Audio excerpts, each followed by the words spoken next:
was conceptualized with a clear military aim to punish the perpetrators and planners of terror and to destroy their terror infrastructure. What I do not state here, of course, is the often stated determination of India and its intolerance to terror. It set into motion a very diligent and microscopic scarring of the terror landscape across the borders and the identification of terror camps and training sites. The locations that emerged were numerous, but as we deliberated more, we realized that some of these terror hubs were now bereft of any presence and had preemptively been vacated, fearing retribution from us. There was also a term of reference and our own binding, self-imposed restriction to target only terrorists and thus prevent collateral damage. There were 9 camps that you are now all familiar with, which were confirmed by our various intelligence agencies to be inhabited. Some of these were in POJK, while there were others that were located in the Punjab province in Pakistan. Nefarious places such as Muridke, the hub center of the Lashkar-e-Taiba, has over the years bred infamous characters such as Ajmal Kasab and the likes of David Headley. What followed was a careful scrutiny of each of these sinister locations, their layout, configuration, even the type of construction in each structure, and the terrain obtained around these.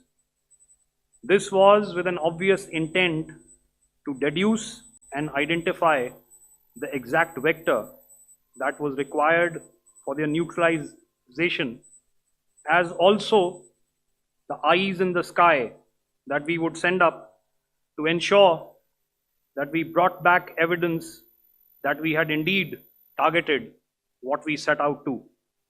The precise images of these engagements on that fateful and historical night have already been showcased during the first press statement on the 7th of May that was helmed by our Foreign Secretary.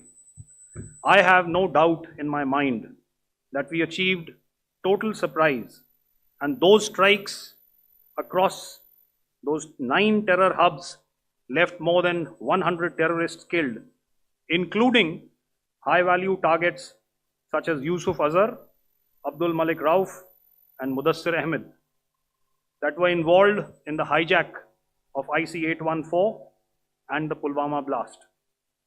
The line of control was also violated soon after by Pakistan, and the erratic and rattled response of our enemy was apparent from the number of civilians, inhabited villages, and religious sites such as Gurudwaras that were unfortunately hit by them, leading to a sad loss of lives.